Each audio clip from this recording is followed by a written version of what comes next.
Muy bien. Bueno, gracias. Y vamos a hablar de la masonería. Un tema poco interesante, si es que hay alguno. Pero que nos han pedido tantas veces que hablemos de esto, que en poco vamos a hablar. Pero se nos acaba el asunto enseguida, porque hay una especie de superstición según la cual la masonería está llena de misterio, de extravagancia, contiene una doctrina extraña y atrayente, y no hay nada más lejos de la realidad. La palabra viene del francés, de albañil. No parece muy prometedor un albañil para la extravagancia filosófica. Si pensamos que el creador del mundo es el supremo arquitecto, los albañiles adquieren otra dimensión. Es la masonería una asociación, un sistema civil de carácter benéfico, aunque secreto. Lo cual está bien, toda beneficencia debería serlo. El origen puede remontarse, según los masones, a tiempos antiquísimos. Pero huele a embelesco. Se lo vincula con Lamec, aquel de la Biblia, y con Hiram, el fenicio, que dicen que es el que construyó el templo de Salomón. No viene mal esto, porque era, en cierto modo, un arquitecto. Se habla también de Zoroastro, de Pitágoras, de los templarios, de los gnósticos, y en realidad se tiende a buscar en la masonería vinculación con toda cuanta secta más o menos secreta haya existido. Pero todo esto es conjetural e indica en realidad la incertidumbre de los investigadores acerca del origen cierto de la masonería. Se sabe sí que tuvo relación con la arquitectura, y entonces los propios masones tienden a vincular este origen con los constructores de las pirámides, lo cual me parece mucho decir. Con los constructores, como se ha dicho, del templo de Salomón, lo que me parece decir bastante también. Con los constructores de catedrales y con las... Sí, ahí me gusta más. Correcto. Sí, más todavía me gusta con las corporaciones de albañiles un poco posteriores a la construcción de las catedrales. A punto tal que en cierto momento se le concedió a los obreros albañiles, los masones, la libertad civil, una especie de personería, y la extensión del servicio de pechero. Sería un plebeyo, y tenían que pagar una especie de tributo al feudalismo, se les eximió de ese tributo. Y el término franc, como el término free, quiere decir libre. Y entonces ahí tenemos francmasonería, que no quiere decir masonería francesa, sino albañilería libre de impuestos. Las tres teorías más aceptadas, sin embargo, sobre el origen son: primero, la que dice que la fundaron los templarios. Hemos hablado muchísimo acá de los templarios. Otro asunto que llama la atención más allá de lo que por ahí el tema vale, ¿no? Pero bueno, hablamos de los templarios, de esta especie de caballero y monje con la cruz roja y con la túnica blanca, que fueron primero defensores de los caminos para proteger a los peregrinos que iban a Tierra Santa después de la toma por los cristianos de Jerusalén en 1099, que según algunos habían encontrado el Grial ahí en esa porción del templo de Salomón que les habían dado para alojarse. Según otros, habían guardado ese Grial en el bosque de Oriente, que es un bosque que no queda en el Oriente sino en Francia. Es un bosque guarnecido de instituciones templarias, un bosque que era por lo menos entonces impenetrable. Decían que ahí estaba guardado el Grial que según algunos era la copa en la que José de Arimatea había recogido la sangre del Salvador, pero también el cáliz de la última cena. También aquel trofeo, para llamarlo de algún modo, detrás del cual estaban todos aquellos que hacían su juramento como caballeros de la corte del rey Artús. Se decía también que los templarios tenían rituales espantosos, uno de los cuales consistía en escupir la cruz lo acusaban a Guillermo de Ridefort, uno de los maestres, de haber instituido esta abominable práctica. Y bueno, de tantas cosas que se han dicho de los templarios, se ha dicho que han fundado la francmasonería. Otros dicen que fue fundada la masonería en las luchas de las clases populares ante el feudalismo, y otros sostienen que ha sido una creación del judaísmo internacional, lo cual es una tesis muy endeble. Los números simbólicos de los masones son el 3, el 5, el 7 y el 9. Y esto nada dice. Este que habla es bastante escéptico respecto a esta numerología y a este pitagorismo, la violeta, según el cual el 1 es un número sagrado porque es indivisible, el 2 lo es porque es la pareja, el 3 porque es la tríada y el 4 porque es la tríada más la unidad,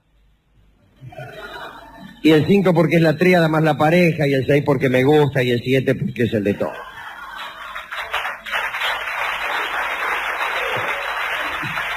No está mal para pasar quiniela, Alejandro. Sí, no está mal para levantadores aficionados de quiniela. Los emblemas de la masonería son el compás, la escuadra, el martillo, la plomada y la regla, así como una cuerda anudada, pero también, y más frecuentemente, una escuadra entrelazada con un compás y con la letra G en el medio. En Inglaterra había dos clases de masones: los miembros no artesanos, que no se dedicaban al oficio, los accepted masons, y los auténticos maestros de obras, los thread masons. Estaban también los Jane Masons, una especie de actor. No es igual la masonería en todas partes. En Francia las logias intervienen en asuntos políticos, en América también, en Alemania no. Funciona como una especie de sociedad de socorros mutuos. En algunas partes respeta el cristianismo, en otras no, se opone fervientemente a toda religión, a toda idea sobrenatural. El iniciado no recibe la instrucción y ordenación de una vez, sino gradualmente. Y si bien hay diferentes ritos, diferentes maneras de medir esto, el más conocido es el antiguo rito escocés, que reconoce 33 grados. Los primeros son los grados simbólicos. Los primeros, digo, los iniciales, no los de más categoría. Los grados simbólicos son 3: aprendiz, compañero y maestro. Después vienen los grados capitulares, que van del 4 al 18, y usted va ascendiendo. Es primero maestro secreto, maestro perfecto, secretario íntimo, que es casi una profesión, ¿no? Sí, sí. Preboste y juez, intendente de los edificios, maestro elegido de los 9, ilustre elegido de los 15, sublime caballero elegido, gran maestro arquitecto, del real arco, gran elegido perfecto, caballero de Oriente o de la espada, príncipe de Jerusalén, caballero de Oriente y Occidente, y el 18 es el soberano príncipe Rosacruz. Y después vienen los grados filosóficos o consejiles, que van del 19 al 30, y nos ahorraremos tiempo y dinero diciendo que el 19 es gran pontífice de la Jerusalén celeste, y el 30, gran elegido caballero Kadosh o del águila blanca y negra. Es mucho mejor que auxiliar de cuartas. Y finalmente los 3 grados sublimes, el 31, el 32 y el 33, y el 33, el más grande, es soberano gran inspector general. El chancho. El chancho. Digo, es curioso cómo el grado más importante, soberano gran inspector general, tiene un nombre bastante menos rumboso que, digamos, gran elegido caballero Kadosh o del águila blanca y negra. Mansa tarjeta debía tener el pibe, ¿no? Sí. Poner todo esto. Ahora, todo esto es secreto. Estamos revelando secretos.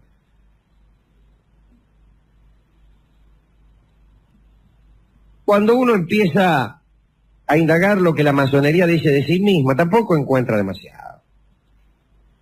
Institución cosmopolita, cuyo objeto es la investigación de la verdad, el perfeccionamiento de la humanidad.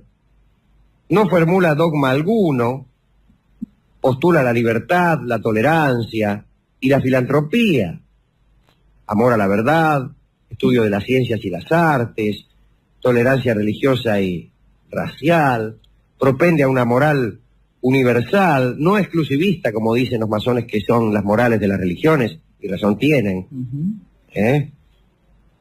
Digo, las religiones, por ejemplo, utilizan términos tales como paganos e infieles para referirse a los que creen otras cosas. Combate la masonería el fanatismo y la superstición, combate también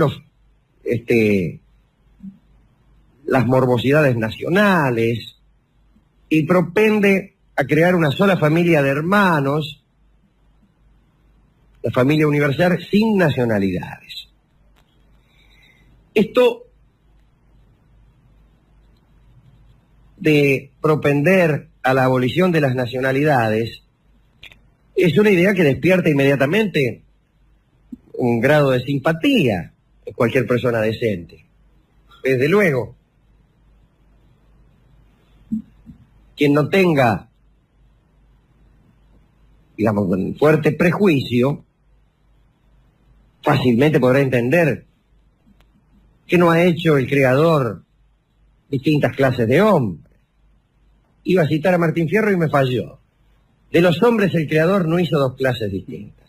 Fallada de Martín Fierro con el Moreno. También después en otro momento dice, a los blancos hizo Dios, a los mulatos San Pedro, y a los negros hizo el diablo. Pero lo dice para pelear. Y bueno, pero lo dice para pelear. Dios como somos los gauchos. Pero bueno, digo, esta idea de la hermandad universal, claro que está bien. Ahora bien, si esta idea cae en manos de aquellos que menos la ejercitan, a saber, las naciones dominantes, es una idea que viene fenómeno para evitar que las naciones sojuzgadas por otras naciones se protejan. Cuando las naciones poderosas ejercen presión sobre las naciones más pequeñas o más débiles, suelen enviar sus ejércitos de ocupación en nombre de la hermandad universal, de la apertura de las fronteras. Cuando una nación se arroga, Alejandro, el derecho de determinar cuál es el bien común, empieza a jorobarse este asunto. Exactamente. Y desde luego que conviene que no existan fronteras. Aquella nación tan poderosa como para imponer sus leyes comerciales, para vender sus productos y lesionar y hacer desaparecer, digamos, por ejemplo, las industrias locales. Claro, acá se nos complica un poco la cosa, porque un tema es la hermandad universal y otra cosa es la desprotección, por ejemplo, de los trabajadores de una nación cualquiera ante la invasión de productos que están confeccionados, están fabricados en una nación más poderosa y más industrializada. Entonces, imagínense un país pobre como cualquier país de Sudamérica en 1880. ¿Y qué más conviene a las naciones poderosas que la abolición de todo proteccionismo, de toda frontera, para que, bueno, entonces, vender allí las telas fabricadas en Manchester con unas máquinas que no hay en el Perú, mucho más baratas que las que pueden hacer los pobres obreros textiles peruanos con la mano? Incluso con más facilidad si uno se compra la lana de las ovejas que se crían en el sur de alguna Claro, usted le compra las ovejas, digamos, a los chilenos, por ejemplo, a 2 pesos y después le vende los pulóveres más caros, bueno. Por poner un ejemplo. Resultado, por un ejemplo cualquier. Resultado, sí. Miseria en Chile. En nombre de algo con lo cual estamos de acuerdo, que es la hermandad universal y la desaparición de fronteras. Pero sucede que quienes menos piensan en la hermandad universal, es decir, aquellos que dominan el mundo y que le imponen su voluntad, son aquellos que utilizan este criterio para oponerse al salvaje nacionalismo de aquellas naciones que tienen la peregrina idea de proteger a sus obreros textiles, oponiéndose a una idea tan universal y tan clara, y tan querible y tan amable, como la de la hermandad entre los hombres. Con esto lo que quiero decir es que las cosas son más complejas de lo que parecen. Y que a veces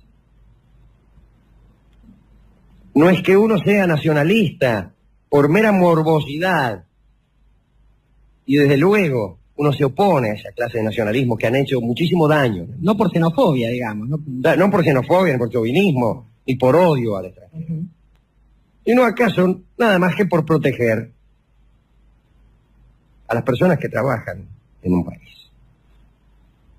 Así que no siempre el paisano prevenido debe mirar con simpatía, no a la idea de la hermandad universal, sino a aquellos que vienen enarbolándola, porque estas doctrinas de orden universal suelen servir únicamente para apagar los tizones regionales, en el orden de la hilandería, pero también en el orden de la cultura.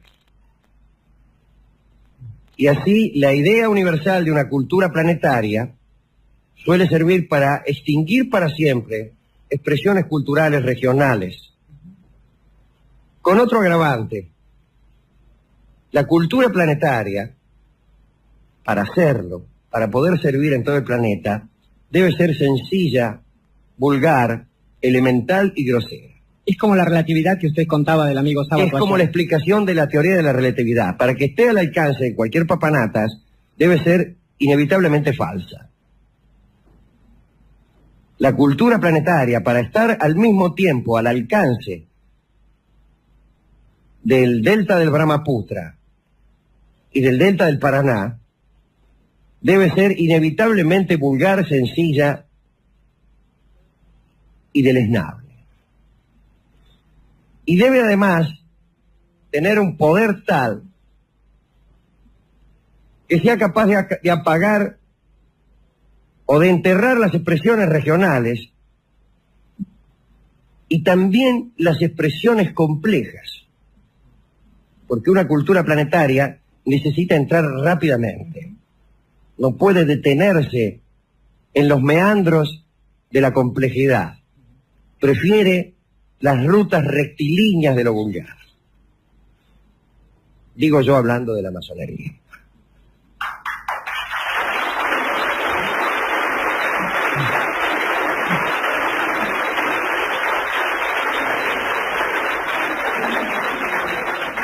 Ahora muy bien, la acuñación de una moral universal tenía que encontrar enemigos en las religiones, ya en otro orden de cosas, estamos hablando de otra cosa. Porque las religiones reclaman cada una para sí unas prerrogativas que necesitan para su propia existencia y que la acuñación de una moral universal no les puede proporcionar. Vamos, proporcionar digo, no proporcionar. Que era obvio que iba a encontrar la masonería un enemigo acérrimo en la Iglesia Católica. Y así la Iglesia condenó repetidamente a la masonería. Clemente VII en el 1738 los prohibió para siempre, los amenazó con la excomunión y equiparó a los masones con los herejes.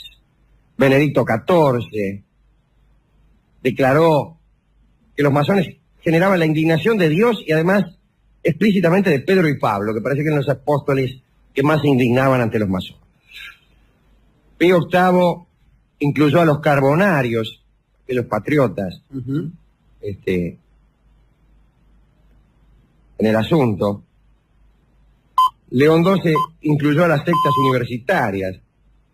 Pío IX también se expidió en contra de la masonería, a pesar de que muchos decían que él mismo era masón. Pío X en 1912, aquel que opinó acerca del tango. Sí. Fueron a bailar el tango Brian. ¿Cómo no? Ante Pío X para ver si era tan lujurioso como decía. Y esto es lo que hay. Recuerdo a Tolstoy, uno de cuyos personajes, Piotr Besukhov se llamaba, creo, corríjame.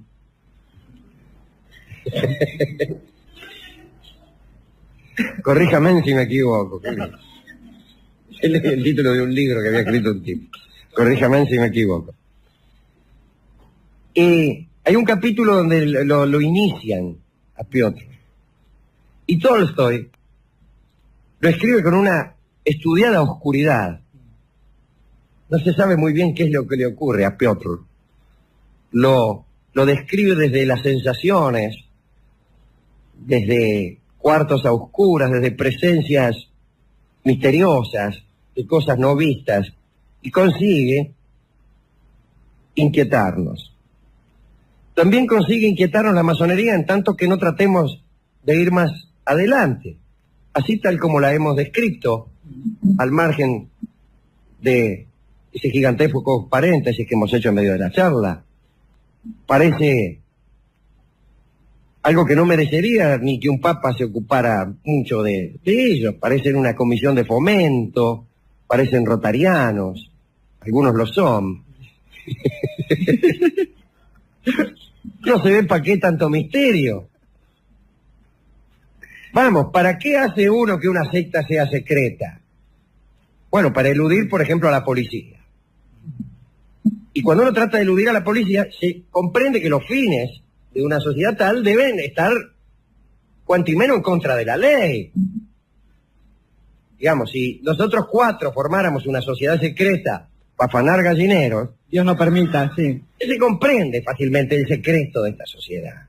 Porque así que se enteraran de que nuestro objetivo es robar gallinas, tomarían recaudos, tales como alambres de púa en los gallineros, guardias armados, gallinas con coraza, etcétera. Tenemos la tapadera de un programa de radio, pero está una mascarada esto, ¿no?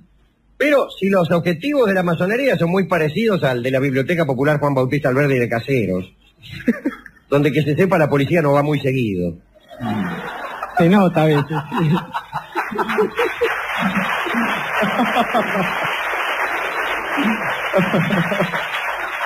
Ni siquiera a título de solicitante de libro.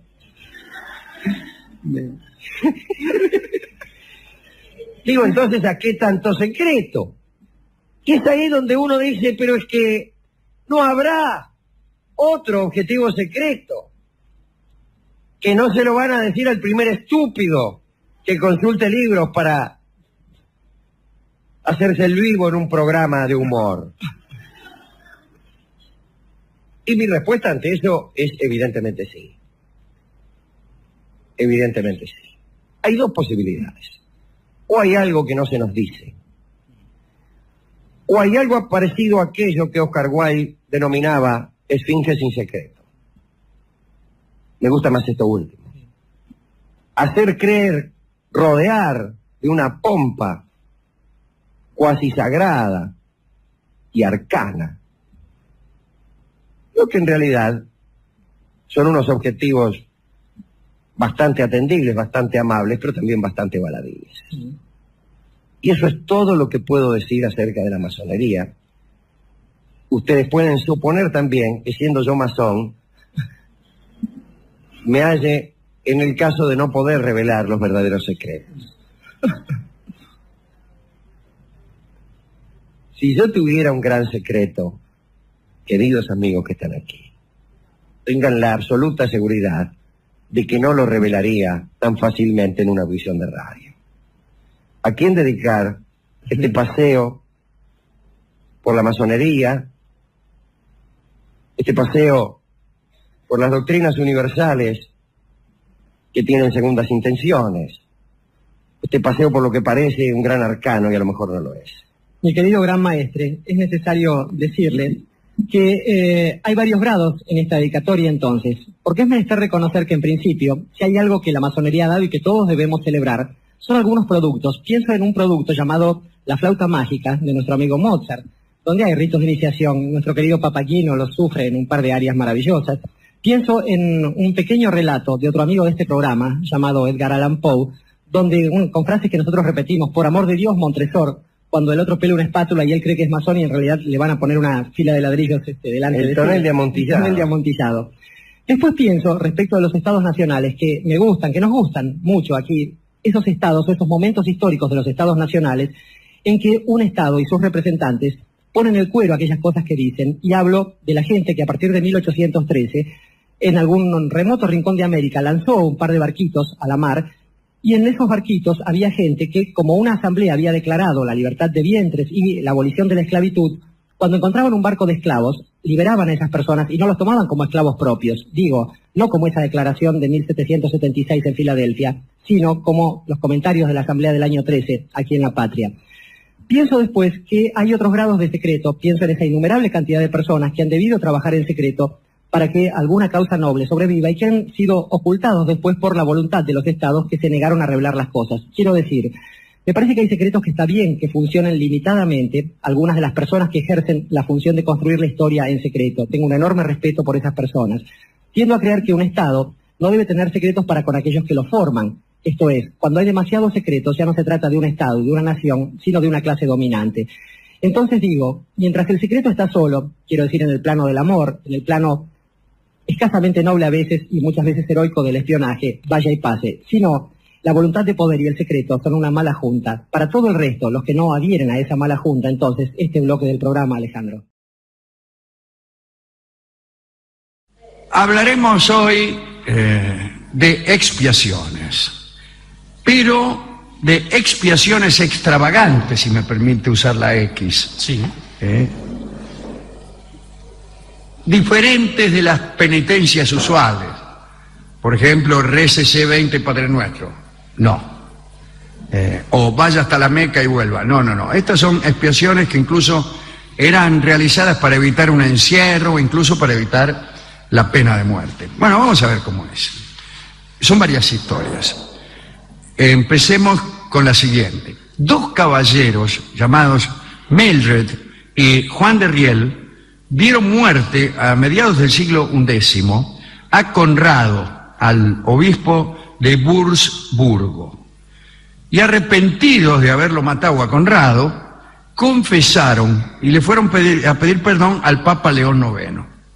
Y fueron recibidos y perdonados, a condición de que se presentaran solamente en calzoncillos y con una soga al cuello.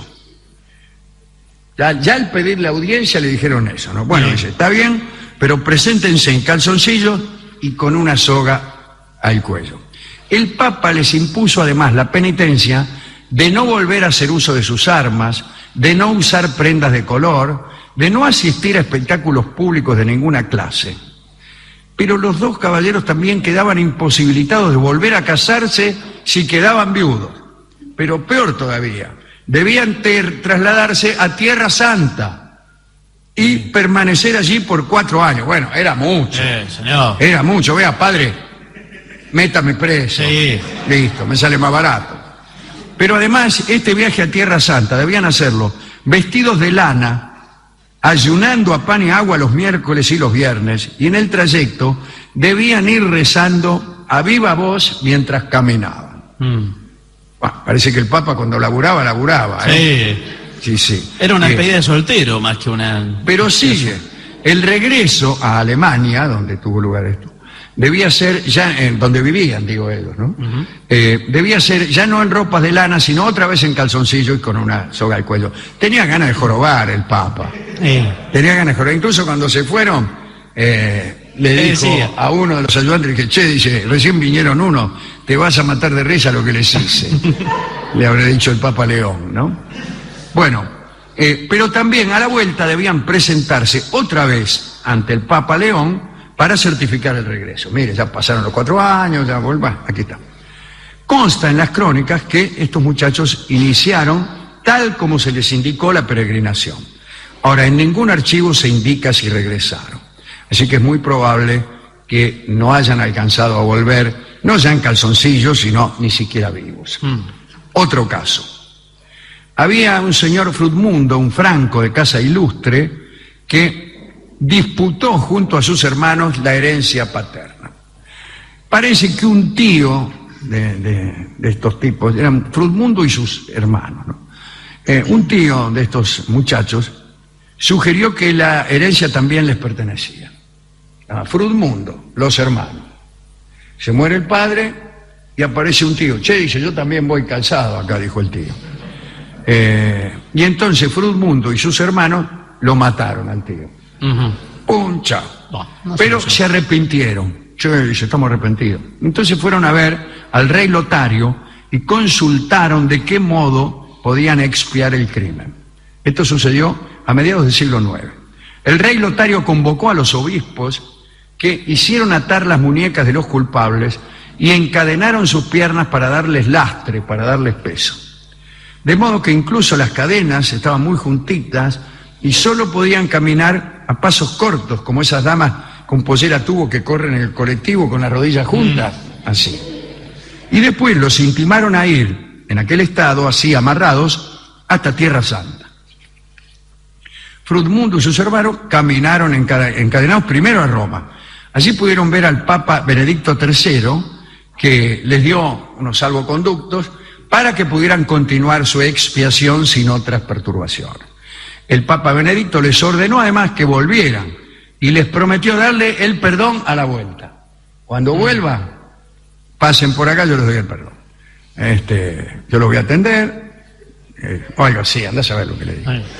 Los muchachos pudieron llegar a Jerusalén, pasaron algún tiempo allí, visitaron en Egipto otros lugares santos, en Cartago visitaron el sepulcro de San Cipriano y al final volvieron a Roma 4 años más tarde.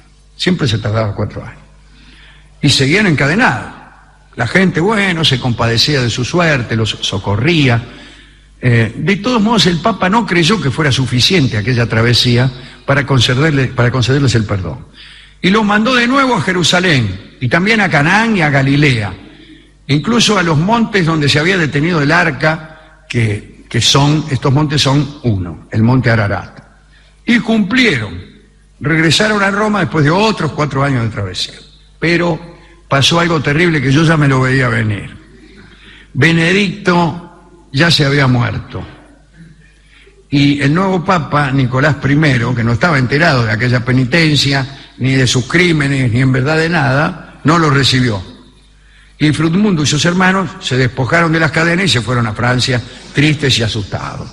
Nunca pudieron recibir del Papa la certificación de que la penitencia había sido cumplida. Y para ellos, en verdad, la culpa del crimen jamás se borró. Había otros personajes que eludían el dictamen de penitencia ordenado por el Papa. Es el caso de Guillermo VII de Poitou. Este era el 9º duque de Aquitania, el trovador famoso. Abuelo fue Guillermo de Eleonora. Eleonora no es otra que Leonor de Aquitania, la mamá de Ricardo Corazón de León y su hermano Juan Sin Tierra. Bueno, parece que Guillermo había estafado a la condesa de Châtellerault o algo así. El obispo de Angulema entonces lo exhortó a cambiar de conducta. Me dijo, a ver si cambia de conducta. Y Guillermo le contestó que él iba a cambiar de conducta cuando el obispo se peinara. Ahora, el obispo era pelado. Y esto ofendió mucho al obispo, que pidió reparación. Entonces Guillermo se arrepintió de lo que le había dicho al obispo. Y exigió que se le dedicara una penitencia. Le dijo, mándeme una penitencia, don obispo. Y el obispo lo mandó a hacer el viaje a Jerusalén. Pero la verdad es que Guillermo ya tenía pensado ir a Tierra Santa y le hizo creer al obispo de Angulema que se iba para expiar el pecado de haberle dicho pelado. Y ella tenía pensado partir. Partió, por otra parte, con una numerosa tropa de amigas y amiguetes. Según el cronista, convirtió su trayecto santo en una andanza orgiástica. Junto con aquella tropa penitente y blasfema al mismo tiempo, Guillermo cantaba e incluso amaba sobre los lugares más santos. Último detalle, dicen que cuando la gente lo veía pasar a Guillermo y a sus amigos, quedaba estupefacta ante tan gratificante expiación. Y le preguntaba a los muchachos a qué obispo había que acercarse para recibir una penitencia de esas características, ¿no? Bueno, y esta fue la última de las penitencias o de las expiaciones extravagantes que hemos contado hoy. Yo dedicaría esto a los tipos que hicieron el viaje 2 veces y cuando volvieron el Papa se había muerto, y el Papa siguiente ni siquiera había... El Papa hubiera podido dejar, aunque sea una nota, a su sucesor. Sí, mirá, van a venir unos tipos, atendémelo. Yo les prometí que los iba a perdonar. Bien, en la heladera, ahí con un imán. Me gustan también los muchachos divertidos al final, el obispo pelado que se enojó porque le habían dicho pelado. Cuando yo era chico creía que el alto prelado significaba justamente el alto pelado. La persona a la que se refería el noticiero es de una característica física así, un señor alto y pelado. Hemos ido a la discoteca, costó encontrar este tango, y finalmente encontramos. La penitencia, dijo nuestro discotecario, que es muy aficionado a las cuestiones teológicas, la penitencia tiene un carácter divino. Dice, la penitencia es divina. De manera que tengo un disco. Y tengo un disco donde está un tema de Joaquín Mora que se llama Divina. Y este disco me lo acaban de entregar, dijo el discotecario. ¿Quién se lo entregó? Claro, ¿quién? Sí, y se lo entregó nada menos que Osvaldo Grucuá, nuestro guitarrista de cabecera, que está hoy aquí. Está acá presente. Vamos a saludar. Y nos entrega Osvaldo su disco que se llama Esencia, pero que contiene un tango de Joaquín Mora que Osvaldo incluyó expresamente porque sabía que íbamos a hablar de penitencias y que íbamos a hacer referencias divinas esta noche. Así que se tomó todo ese trabajo para que nosotros pudiéramos escuchar como ilustración de la charla que hemos hecho este hermosísimo tango de Joaquín Mora que se llama Divina y que toca ahora mismo Osvaldo Grucuá. Vamos a adivinar un poco de magia y algo así, ¿no? Quiero decir, el tema de esta charla es el carácter mágico de algunos sonidos, de algunos fonemas, dirían nuestros amigos. Qué raro es mezclar a De Saussure con el carácter mágico, ¿no? Porque si en alguna cosa no han pensado los lingüistas, es la magia. Es en ese efecto que, según creían muchas civilizaciones antiguas, tenían las palabras y aún los morfemas, digo, los pedacitos de palabras. Mal quedaría para ellos seguramente decir el emisor de a quien más el mago, por ejemplo, el mensaje de a quien más el sortilegio. Sí, el hablante y todo eso. No. Había lenguajes mágicos, había palabras mágicas y había sílabas mágicas. Y había formas de pronunciación que operaban prodigios. Pero vamos a ver de qué manera. Por ejemplo, John Dee, como usted sabe, era un astrólogo isabelino, había inventado un lenguaje, él decía que lo había inventado. Él tenía un ayudante, un señor Kelly, que lo ayudaba en la siguiente operación. Estaban los dos sobre un escritorio, Kelly con un tablero con números, y John Dee con otro tablero igual, 100 casilleros tenían los tableros, con otro tablero igual, donde había letras. Entonces, el vidente, que era Kelly, miraba una pulida esfera que tenía por ahí y esperaba que pudiera ver allí la figura de un ángel. El ángel le señalaba unos números. Kelly marcaba el número y John Dee veía en su tablero de letras la misma ubicación relativa a qué letra correspondía y entonces iba anotando esa letra. Al terminar todas estas visiones y anotaciones, empezaba a escribir las letras una por una, pero hacia atrás, es decir, primero la última. Y las palabras así resultantes, él les había dado el nombre de lenguaje enoquiano. Nunca supe bien por qué, tal vez acordándose de Enoch, aquel que fue raptado a los cielos. El peludo. Sí. Él decía que era un lenguaje dictado por los ángeles. El caso es que, sea como fuere, muchos magos han dictaminado que este lenguaje era verdaderamente eficaz para operar algunos prodigios. El famoso Aleister Crowley solía usar el lenguaje enoquiano de John Dee y decía cosas como esta: Eka sodokare ladgoho, torsodu odo kikalega, sodokare od sodameranu. Bueno, cuando lo decía él sucedía algo. En este caso, nos hemos quedado tan frescos y no ha habido ninguna aparición angélica ni demoníaca. A lo sumo se lo ve a usted con ojos raros, en todo caso, diciendo, ¿qué le pasa, pobre hombre? Sí, bueno, no. Pero en todo caso, la atribución de poderes especiales a ciertos nombres y sonidos creo que es un elemento común en todas las artes mágicas. Antiguamente se creía en un nombre secreto, ahí tienen ustedes los antiguos egipcios que ocultaban ese nombre, pero también había culturas que creían en un nombre secreto superior, que era el nombre de Dios. Y ahí tiene usted el pueblo judío, ¿no es cierto? No obstante, ese nombre, el nombre de Dios, era tan sagrado que se evitaba pronunciarlo en general. Y se conoce por el nombre de tetragrama, tetragramatón, la palabra de 4 letras que son, por cierto, la yod, la e, la vau y otra vez la g, es decir, una especie de y, h, b corta y h. Y los eruditos suelen pronunciarlo Yahvé o Jehová. Solo se permitía pronunciarlo una vez al año, y según la tradición los ancianos lo iban transmitiendo a sus discípulos cada 7 años. Actualmente se ha perdido todo indicio del modo correcto de pronunciarlo, y tal vez por eso hoy en casi todas las ceremonias se utiliza la palabra Adonai. Aún más extraño que el tetragrama era lo que se llama el Sheman Forash.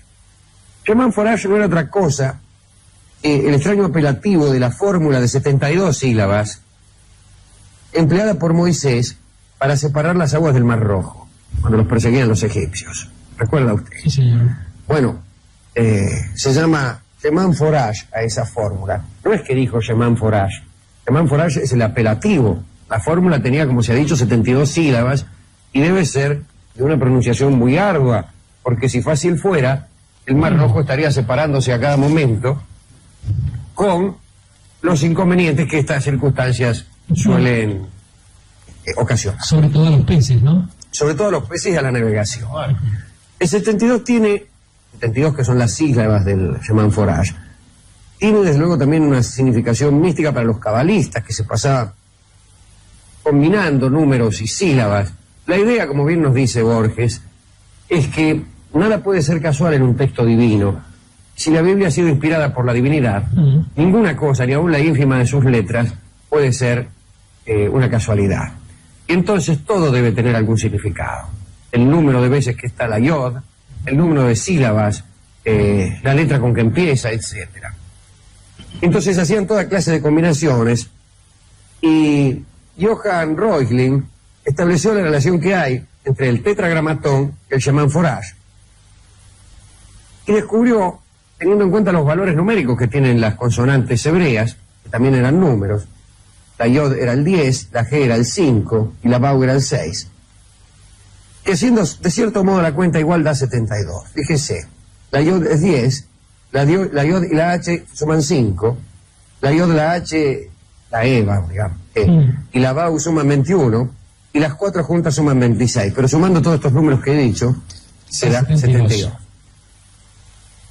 Había un mago que daba instrucciones para la pronunciación de este y de otros nombres divinos en la ceremonia mágica. Y esto es bueno para aquellos de nuestros oyentes que deseen pronunciar nombres de entidades angélicas o demoníacas cuando están haciendo sus tejemanejes. Por ejemplo, esto era Israel Regardí, que recomendaba un sistema para utilizar, ¿no?, con los nombres poderosos. Al llegar el momento, atención, el mago tiene que aspirar lenta y vigorosamente, imaginando que inhala al mismo tiempo el sagrado nombre que va a pronunciar. Lo dibujará incluso en el aire con letras de fuego, y aspirando con fuerza lo introducirá en sus pulmones primero, y lo hará descender por el abdomen, los muslos y las piernas hasta que le llegue a los pies. Todo su cuerpo quedará poseído por el fuego del nombre. Y luego, adoptando una posición que se llama la posición del dios Horus, cuyas características habrá tenido el mago la precaución de averiguar del libro de los muertos, que cualquiera tiene en su domicilio. Pues, adoptando esa posición, digo, expulsará el aire cargado de poder, imaginará que le asciende de los pies y entonces pronunciará el nombre con un poderoso grito de triunfo. Pues si lo hace así, seguro que alguna cosa va a suceder. Algunos budistas e hinduistas también sostienen que la repetición prolongada de ciertos vocablos facilita el control del mundo espiritual. Ahí tienen los mantras, ¿no?, que son unos versos breves, algunas veces de sentido claro, otras de sentido críptico, y a veces son monosílabos, y quienes quieren que los mantras sean resúmenes de libros sagrados, para la cual primero se hace un resumen, después otro, después otro, después otro y otro, hasta que del extenso libro sagrado no queda sino una sílaba, que desde luego debe ser muy poderosa si es que resume todo el saber de un libro. Bueno, la sílaba clásica por antonomasia es una de 3 letras, que es Om, Om. y las 2 primeras son una A y una U, para que esto sea bien pronunciado y uno pueda hacer un Claro, ensayo porque bien. es de vital importancia la adecuada pronunciación. Si usted pronuncia mal, es inútil que se pase toda la noche ahí. Ahora, el cómputo de las repeticiones de los mantras se efectúa con ristras de semillas secas, vamos, son rosarios. Digo, son semillas secas en el caso de que usted tenga un fin benévolo, pero cuando se trata de jorobar a alguien con actos de hechicería o de malevolencia, se usan huesos de animales y preferentemente de personas. ¿Qué efectividad tiene un mantra? Bueno, si usted, por ejemplo, recita 100.000 veces un mantra, lo cual es bastante, 100.000 veces, repito, consigue la total sumisión de una persona. Si No una está persona mal, ¿eh? no está mal, de Vamos, 100.000 veces lo tiene que No son recitar. tantas. Si empezamos ahora. Y la persona queda totalmente a sus A órdenes, ver. le presta obediencia. Ahora, si usted tiene paciencia y quiere repetirlo 200.000 veces, entonces usted ya tendrá poder sobre todos los fenómenos naturales. Por ejemplo, la lluvia, el trueno, el rayo. Lo que ya es decir. Ahora, si usted realmente es un tipo pesado y quiere jugar duro, Insistidor. y lo repite 1.500.000 veces, para lo cual tendrá que vivir más de una vida, Sí. entonces ya usted estará en condiciones de emprender el viaje por el universo. No está mal eso. No, para nada. Basta con repetir 1.500.000 veces el resumen de un libro sagrado. Lo estoy releyendo, debe decir, en ese caso. Sí. En la Edad Media también había palabras mágicas, usted recordará abracadabra. Abracadabra. Y estaban los grimoires, que eran tratados medievales sobre magia negra, y donde daban precisas instrucciones, por ejemplo, para seducir a una señorita.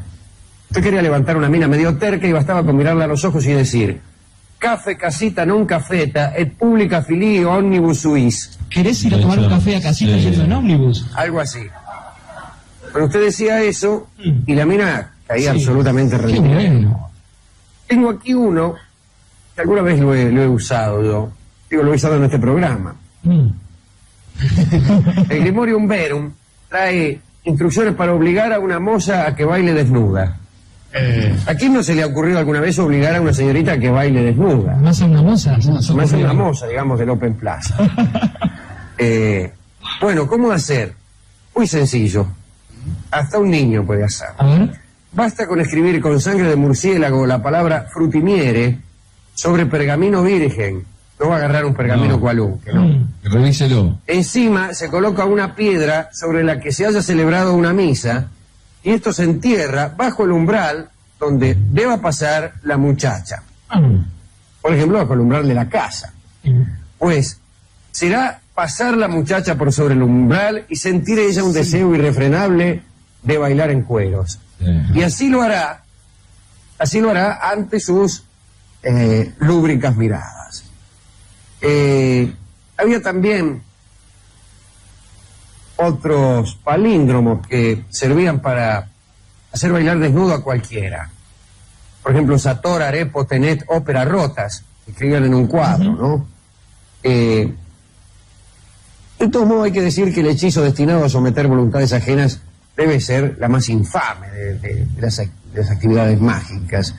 Pero sobre efectividad de ciertos sonidos, bueno, ahí tienen las murallas de Jericó, que cayeron ante cierto toque de trompeta.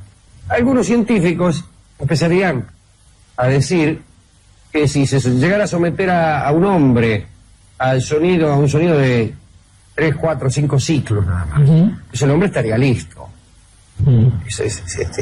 Esa clase de sonidos puede llegar a matar a un tipo.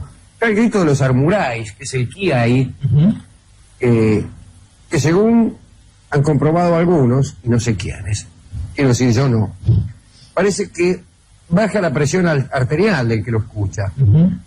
Es decir, es un grito que te hiela la sangre.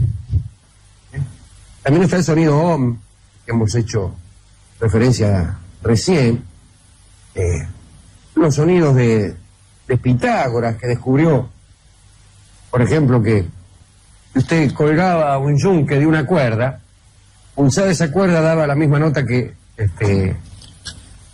percutido el yunque. Lo que ya es descubrir algo. Sí, eso es descubrir. Eso es descubrir. Y está también la ciencia de los cabalistas. Bueno, que también hemos hecho referencia, pero lo de Jericó es interesante, porque parece que las murallas caen en virtud de un cierto toque de trompeta. Otros científicos dirán que ha habido investigaciones en Jericó que por lo menos certifica que algo raro sucedió. No se sabe qué, pero algo raro sucedió. Y una última cosa que la dejo para una próxima charla. Las murallas de Jericó tenían la forma de un laberinto. De un laberinto en el sentido que le hemos dado aquí unas semanas atrás, cuando yo expliqué que el laberinto no era un dédalo, sino que el laberinto era unidireccional.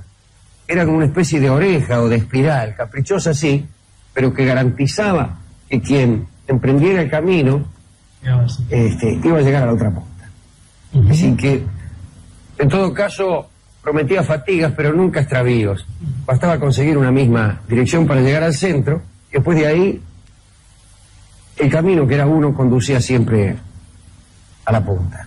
Y las murallas de Jericó no eran otra cosa que un laberinto de 7 vueltas, con una estructura clásica, absolutamente clásica, que si esto fuera la televisión sería fácil explicar.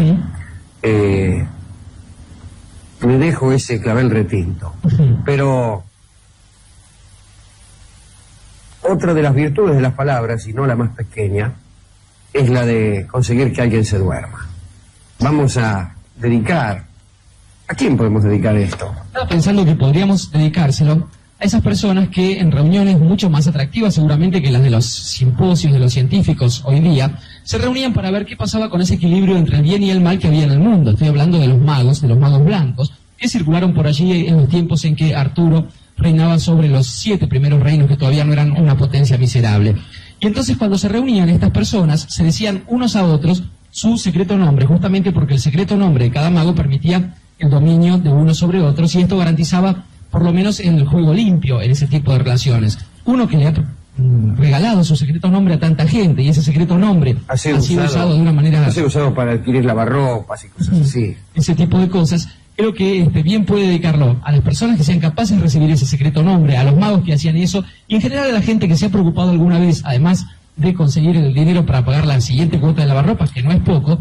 Digo, ¿por qué pasa con esa batalla entre el bien y el mal? Que si le preocupara un poco más de gente, quizás las cosas podrían ir un poco más de forma más interesante en estos pagos. Es verdad, cada tanto hay que ir al frente de batalla y tirar unos tiros para el lado de la justicia. Mientras tanto, el trío argentino, Irusta Fogaso de Mare, regalarán a todos nuestros magos amigos Duerme, para ver si hipnotizamos a alguien. Hablaremos hoy del Esperanto y de otras lenguas. Bueno, Ludwig Zamenhof era un judío que vivía en Białystok, en Polonia.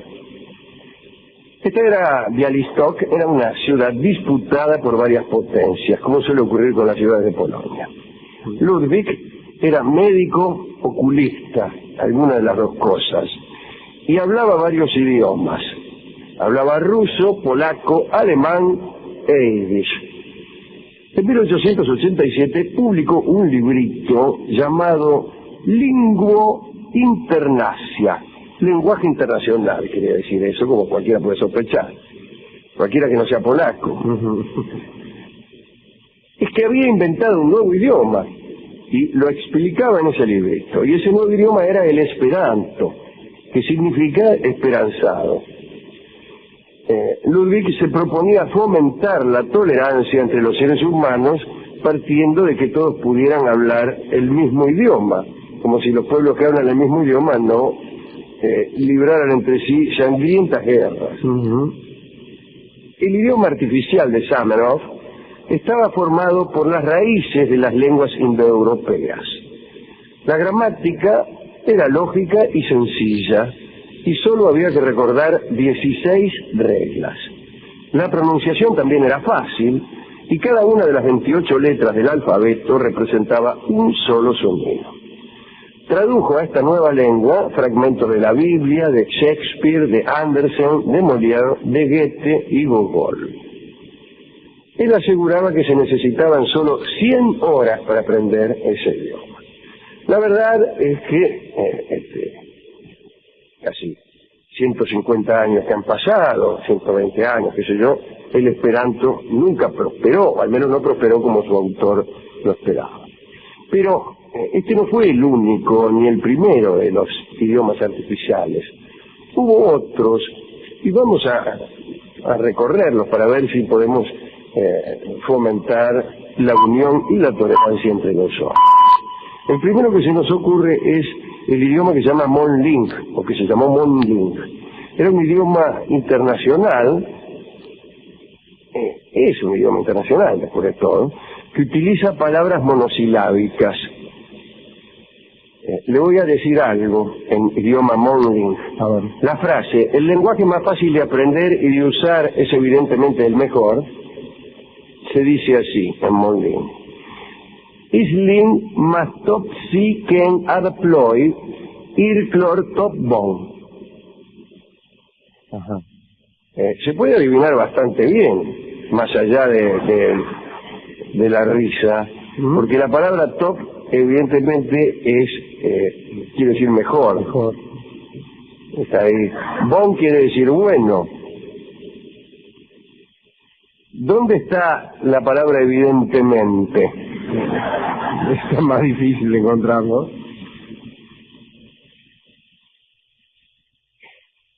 Para mí es esta palabra clor. ¿Por qué se le ocurre eso? Mejor, es claro, no clor. Claro. Porque es claro. Claro. Es claro. Más es más. Es muy fácil. ¿Ya lo aprendió? Sí, ya evidentemente, pero claro. Bueno, es decir, que es un idioma muy fácil si el interlocutor usa la cabeza. Sí. Si no. Pero para ciertas personas, aún el castellano, habiendo nacido en España, les resulta absolutamente ininteligible, o habiendo nacido en Argentina. Así que la imposibilidad de comunicarse no es solamente por defecto del idioma. No, por supuesto que no. ¿Cómo? Bueno, vamos a otro idioma porque este mucho no me gustó. Hubo muchos códigos o idiomas numéricos, ¿no? Por el de Gibson, el Timedio. El de Gibson los usaban los artilleros. Le voy a decir la frase, el chico come la manzana. Es 511, 409, 105, 516, 2013. Es facilísimo también, ¿eh? Ese también es muy fácil.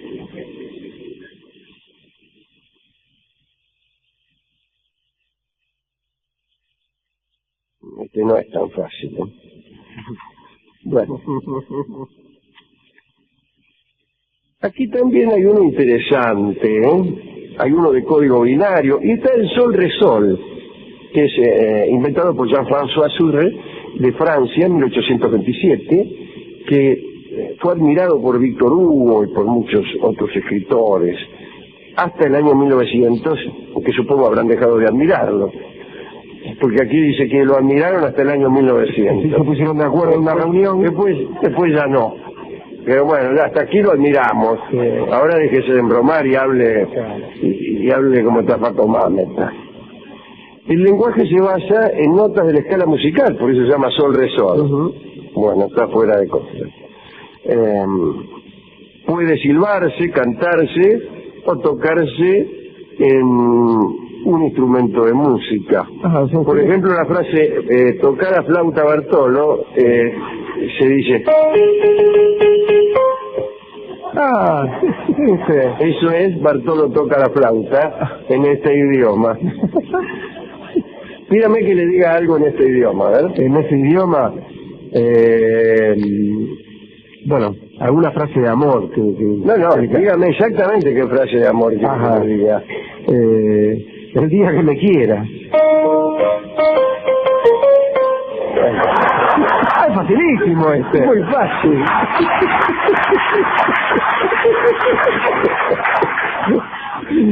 ¿Alguna frase de enojo quiere que le diga? Alguna frase, no te perdono más.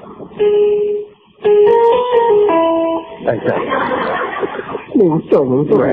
es facilísimo. Este lo vamos a aprender fácil. Bueno, estaba desde luego en nuestro querido idioma analítico de Wilkins, el que utiliza Borges para su estupendo ensayo, ¿no? Wilkins trabajó allá por 1606 y dividió el universo en 40 categorías o géneros que eran subdivisibles en diferencias que a su vez estaban subdivididas en especies. A cada género le correspondía un monosílabo de 2 letras, a cada diferencia una consonante y a cada especie una vocal. Supongamos, el género era elemento, ¿no es cierto? El D. D era el género. Y el género elegido para este ejemplo es elemento. D.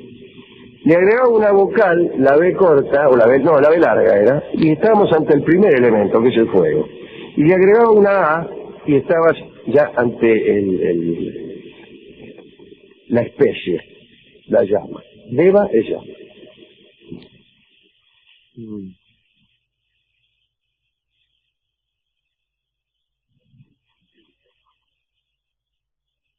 Ese es el idioma analítico de John Wilkins. Y bueno, todas las cosas se pueden nombrar con esto. Y es perfectamente analítico. ¿Qué quiere decir que un idioma sea analítico? Vamos a ponerlo de acuerdo. Hablábamos el otro día del idioma de los yaganes y decíamos que era riquísimo en palabras, pero que tenía nula capacidad de abstracción. Por ejemplo, tenía un nombre para cada pescado y ningún nombre que designara todas las especies, como por ejemplo pez. Y sí tenía nombres para las especies de pez. Quiere decir que le faltaba lo genérico. No había esa gradación que va desde lo general hasta lo particular y que va abarcando una especie de campana de raciocinio. Cuanto más analítico es un idioma, más avanzado es, no cuanto más palabras tiene. Y inventado por Wilkins, era absolutamente analítico y no servía para nada. Hablemos del Volapük, pero con B corta. Es mucho más linda la palabra Volapük con B corta, con B larga que con B corta, pero el significado cambia. Claro. Volapük creo que significa habla del mundo y creemos inmediatamente el que significa habla del mundo. Si fuera con B larga, no. Veríamos redondeces, piedras atadas con sogas, hombres no muy rápidos de genio. Todas esas cosas nos sugiere la B larga. Bueno, pero era demasiado difícil. Lo hizo un señor Johann Martin Schiller, que era un sacerdote católico, y quiero decir la primera parte del Padre Nuestro en Volapük. Ofat ovas kelvinol insuls. Pai saludomos, pronuncié mal porque yo hablo del Volapük del interior. Pai saludomos es evidentemente santificado. Lo recito de nuevo. A ver. Ofat ovas kelvinol insuls. Suls es cielo, claramente. Bueno, Pai saludomos nem olal. Clarísimo. Hay un Volapük simplificado. Es un Volapük para lingüísticamente. Y entonces el Padre Nuestro ya es más simple. Es Nostr part quel es in cieli, que votr nom es santificer. Mucho más fácil. Mucho más. Y al menos para los que hablan español. Más latín eso. Claro, hay que ver para quién es fácil. ¿no? Lo que para uno es fácil, inmediatamente se torna difícil para los otros. De todo esto, a todo esto los chinos quedan absolutamente fuera de concurso. Pues son todas lenguas que están construidas con el latín, con lo indoeuropeo, con lo griego, pero no con los chinos. Habrán resuelto estos hombres que valía la pena hacer la paz con todos los hombres, con todas las naciones, pero no con los chinos. Giuseppe Peano, a quien conocen los que estudian estas cosas, y que no tiene nada que ver con Anacleto Peano, el 5 de Racing, inventó la lengua que se llamaba latino sin flexiones, pero derivaba del latín clásico, era un latín fácil. El Padre Nuestro, Patre Nostro, que es Incleos. Bueno, es muy fácil. Dejarlo como está. Bueno. El Interglosa, ese es mejor, También una mezcla de latín y griego, pero aquí tenía la sintaxis china, por lo menos, así que se podía llegar a la paz con la China. Y, por ejemplo, la frase, fui allí para hacer esto, repito, fui allí para hacer esto, se dice, mi prekine potendo un acte re. Pero lo interesante es la sintaxis. Literalmente, esto que acabo de decir, traduce así. Yo pasado fui lugar objetivo, una hacer cosa. En vez de fui allí para hacer esto, yo pasado fui lugar objetivo, una hacer cosa. Me gusta mucho hablar así. ¿Sí?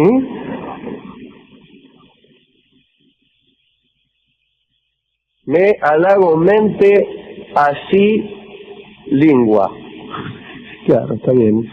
Y la interlingua finalmente fue creada por la Asociación Internacional del Lenguaje Auxiliar.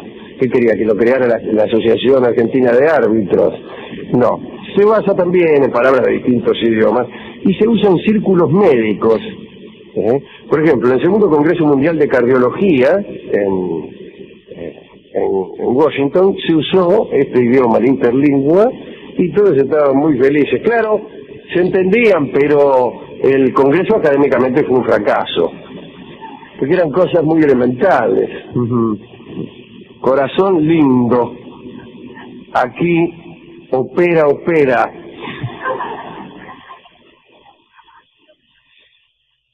Sí, no es muy atractivo, le digo, dicho así como usted lo está planteando ahora. No. Y finalmente le voy a decir la última lengua que tenemos hoy. Es un sistema insólito de comunicación. Es el lenguaje silbado de Kuzcoy. Kuzcoy es el pueblo de los pájaros en Turquía. Nadie sabe de qué modo apareció este lenguaje silbado. Es decir, no es un lenguaje artificial creado por lingüistas, sino que está en Kuzcoy, o se llama así.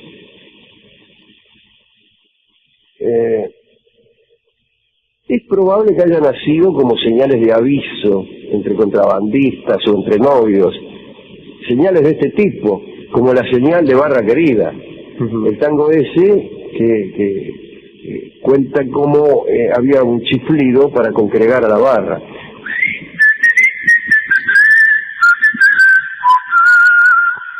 No está mal, No, para nada. Este... Bueno, algo de esto era de uso popular, recuerdo a algún padre que tenía un chiflido muy particular para llamar a un compañero de fútbol a la hora del almuerzo. En algún sentido, ¿verdad? Sí. Se dice que este lenguaje de silbido es tan potente, porque no son chifliditos así como el que yo acabo de hacer, sí, ¿no? Un señor chiflido que requiere 20 años de estudio. Pero es tan potente que los enamorados pueden cortejar con tiernos silbidos a sus mujeres desde una distancia de hasta 8 kilómetros. ¿Para qué era que cortejar esa distancia? Un cortejo muy general. Imagínense usted, a 8 kilómetros de aquí, ¿qué hay? Pongamos por caso Sáenz Peña. Sí, más o menos. Un poco más. Ponele, Saavedra, más o menos. Podría ser Saavedra. Saavedra. Una mina de Saavedra. ¿Y qué llega?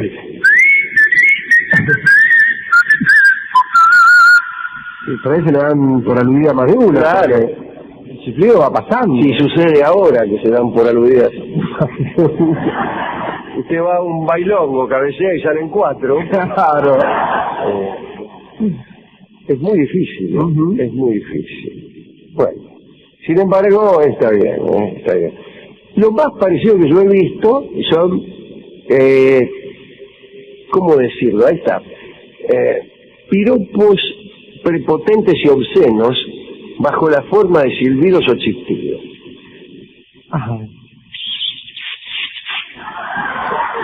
Pasa una mina y el tipo no le dice nada, la mira con la peor de las caras, de desprecio, de ruindad y de misoginia, y le hace: ¿qué es esto? Hoy a mí me dijeron hermosa. No, hoy a mí me dijeron así. Y otros pegan un chiflido muy agudo. Por ahí está llamando un caballo. Pero usted. sí, está llamando la atención de la mina y está rebajándola, menoscabándola al mismo tiempo, que es la forma que el piropo se ha ido degradando en la ciudad de Buenos Aires, a convertirse en un chirrido, en un chistido, en una expresión de desprecio y de ruindad. El mensaje es: A, te desprecio; B, o mejor todavía, A, soy un sujeto ruin y despreciable. Es el primer mensaje. Sí. Señorita, soy un sujeto ruin y despreciable, punto. B, usted tiene una belleza tan ostensible que me resulta banal. C, insulto. Insulto y desprecio para usted. Ese es el mensaje. ¿Qué otra cosa quiere decir ese mensaje? ¿Usted acostumbra, por ejemplo, a sentarse en la vereda y ver pasar a las niñas para chiflarles, chistarles, o, no sé, hacerle ruido de alguna naturaleza? No. O frases que no significan mucho. Por ejemplo. ¡Epa!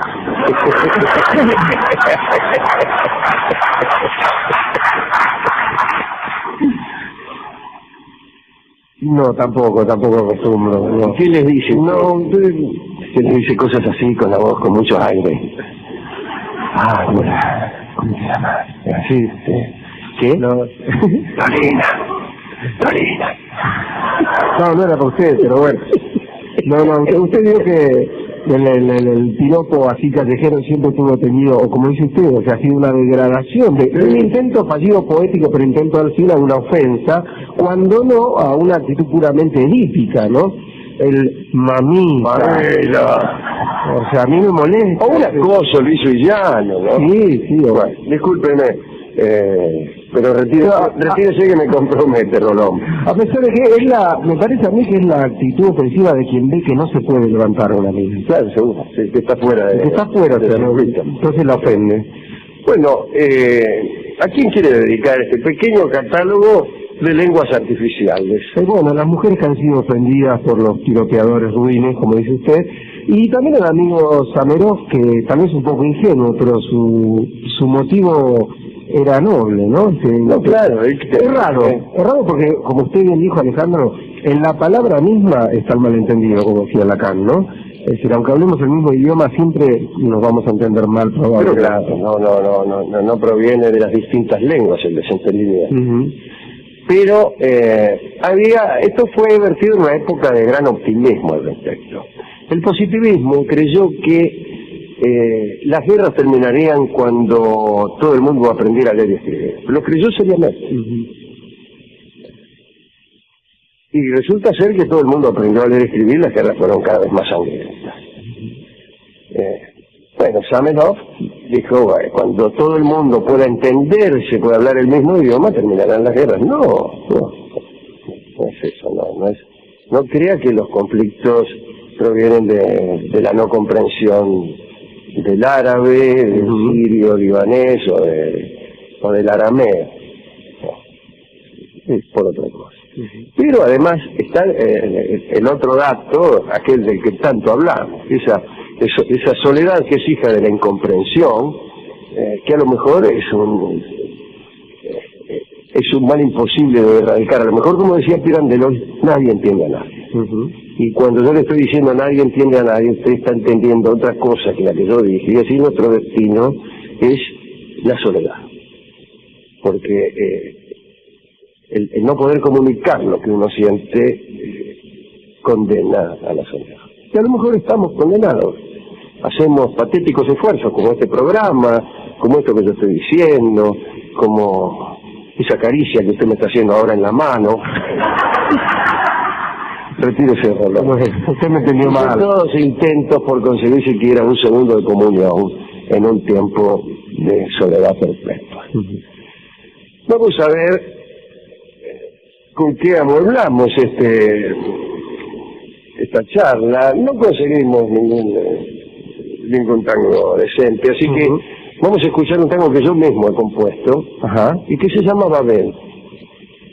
Tiene que ver, desde luego, con este mismo asunto, ya que de allí provienen todos los problemas. Según parece, antes de la construcción de la Torre de Babel y del castigo divino por la demasiada altura de aquella edificación, todo el mundo se entendía. ¿Cuál era esa lengua original?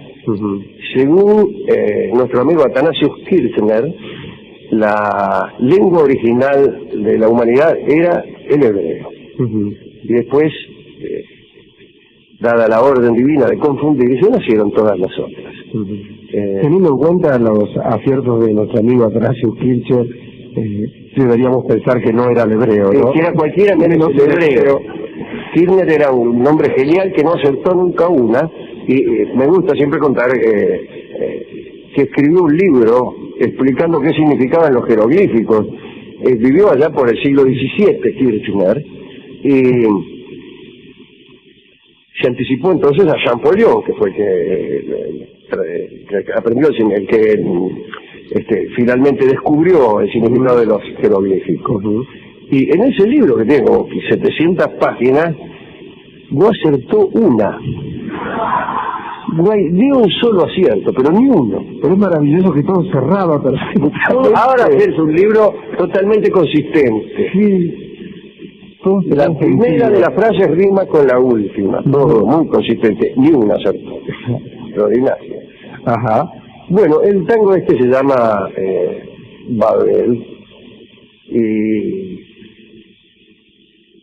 no solo lo he compuesto, sino que lo he cantado, así que me van a tener que perdonar, pero no encontrábamos otro. Permiso.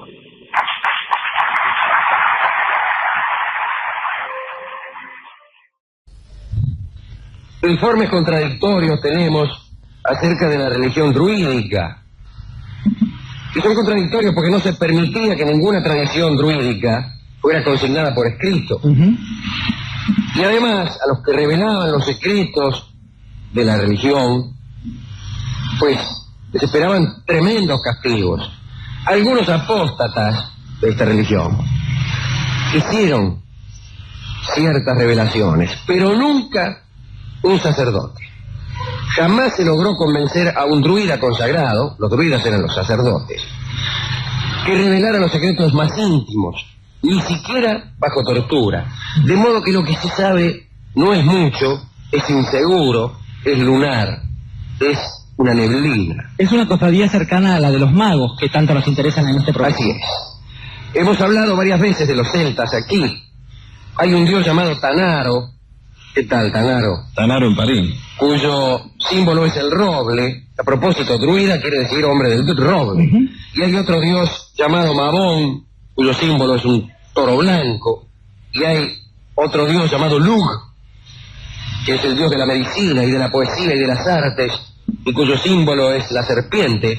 Pero todos estos dioses, estos tres, son en realidad uno. Es una trinidad.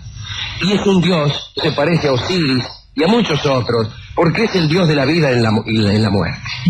Es el dios que resucita. Esta triple deidad es matada todos los años por el dios de la oscuridad, que es el tío Nodons, así le llaman, el tío Nodons. y devuelto a la vida por su hermana, no por su hermana Jorge. No, claro. Sino por la hermana de la Trinidad, se llama Sulis, la diosa de la curación. El tío Nodons se manifiesta por una monstruosa ola de 3,5 metros, que a intervalos regulares llega a la boca del Severn, que es un río del oeste, causando destrucción en las tierras hasta 50 kilómetros tierra adentro. Así que es una ola espantosa. El tsunami, diríamos nosotros los japoneses. Sí, son más terribles que las olas japonesas. Sí, son más altas, por cierto. La religión druídica es practicada por 13 sociedades secretas que tienen nombres de animales sagrados. En realidad corresponden a los meses, que son 13, y aun cuando hay distintas tribus, se puede pertenecer a distinta tribu, pero a una misma sociedad secreta, porque esa pertenencia está dada por el mes de nacimiento. Cada sociedad tiene tradiciones propias y es presidida por un druida, un sacerdote, y el archidruida es el que gobierna pues todo el culto.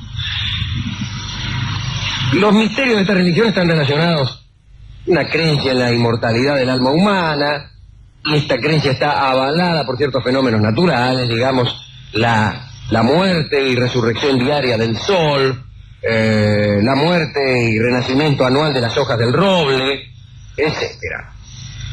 Dicen que cuando uno se muere, va hacia el oeste. En todas las religiones de este mundo los muertos van hacia el oeste, porque es ahí donde va el sol a morir.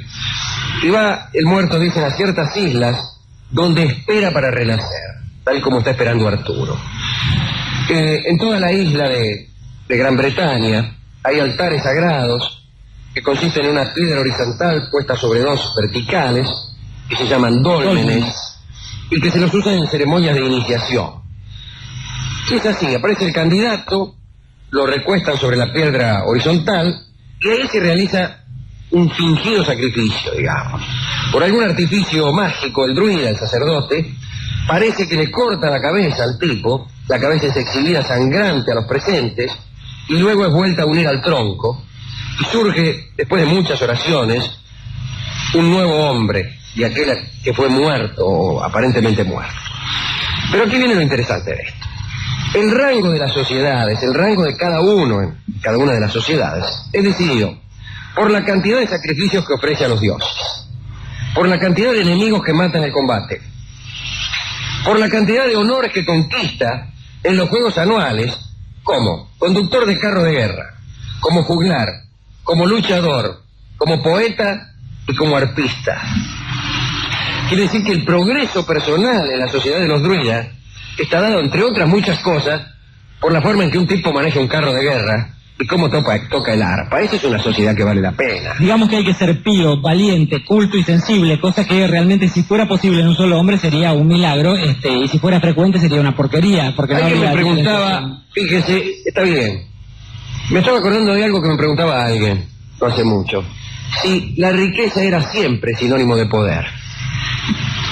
Yo después de pensar un rato dije que sí, que siempre, que el poder y la riqueza se engendraban mutuamente, que entonces aún en las sociedades más elementales la riqueza era el poder, porque después de todo podía no concebirse la riqueza como acumulación de metálicos, sino por ahí comer mejor que los otros ya era la riqueza, y eso era hijo del poder. Seguro. El poderoso comía primero, y eso es una forma de riqueza. Pero ahora, en este mismo momento, me doy cuenta que el ejercitarse en la poesía y en el arpa no es la riqueza, y sí es el poder en la sociedad druídica. Pero bueno, se ejercitaban en todo esto. Los sacerdotes druidas eran precisamente reclutados entre los jóvenes que habían alcanzado el más alto rango en las sociedades, aquellas secretas a las que pertenecían, y a los que se les han visto ciertas señales del favor divino. Y aquí viene, primero, para ser druida, digo por si alguno de ustedes quiere ser druida, hay que pasar 20 años de duros estudios en un colegio druídico, y no todos son aprobados en los 32 grados necesarios.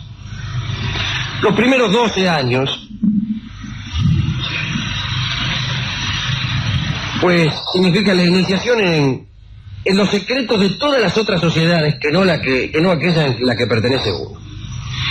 Después tiene que aprender de memoria las enormes sagas de poesía mitológica y tiene que estudiar las leyes, la música y la medicina. Después vienen 3 años de estudios de augurios y prácticas mágicas. Las pruebas impuestas a los candidatos son inmensamente severas. Prueba de composición poética que alguna vez hemos publicitado aquí. Los candidatos deben permanecer desnudos toda la noche, acostados en un cajón similar a un ataúd, que está lleno de agua, con solo la nariz asomándole, y con unas enormes piedras sobre el pecho, el aspirante a druida. En esa posición debe componer un poema de considerable extensión sobre un tema que se le indica precisamente cuando lo meten dentro del cajón.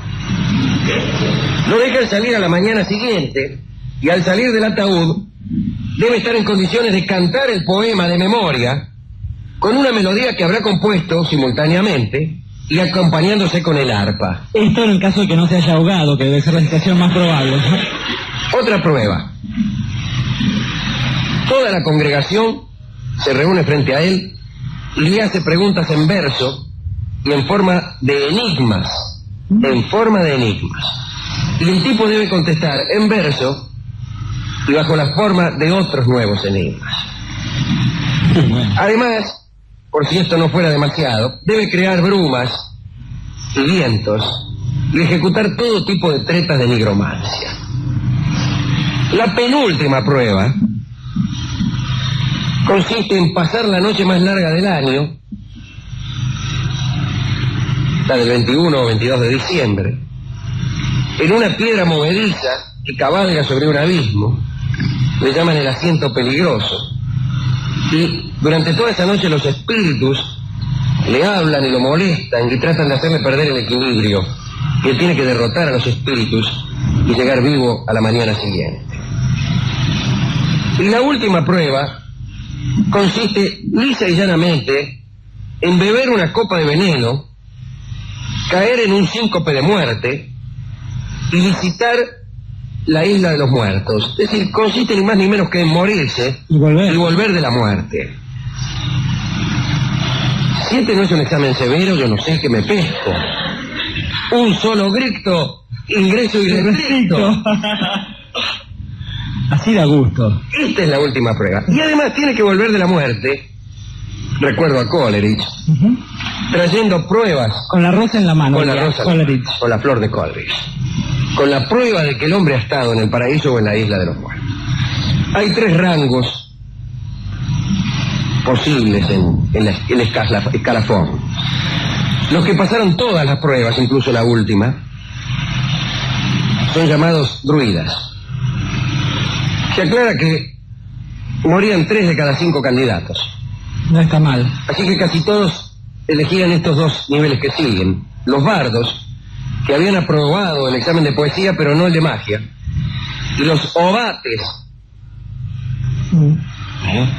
que eran o escuchadores, también le llamaban escuchadores, como si fueran oyentes, que habían aprobado magia, pero no poesía. Yo, Jorge Dorio, he estudiado unos 20 o 30 años estas cosas. Solo por cumplir. Me acosté en los ataúdes llenos de agua y estuve sentado en la piedra movediza sobre el abismo y compuse y toqué el arpa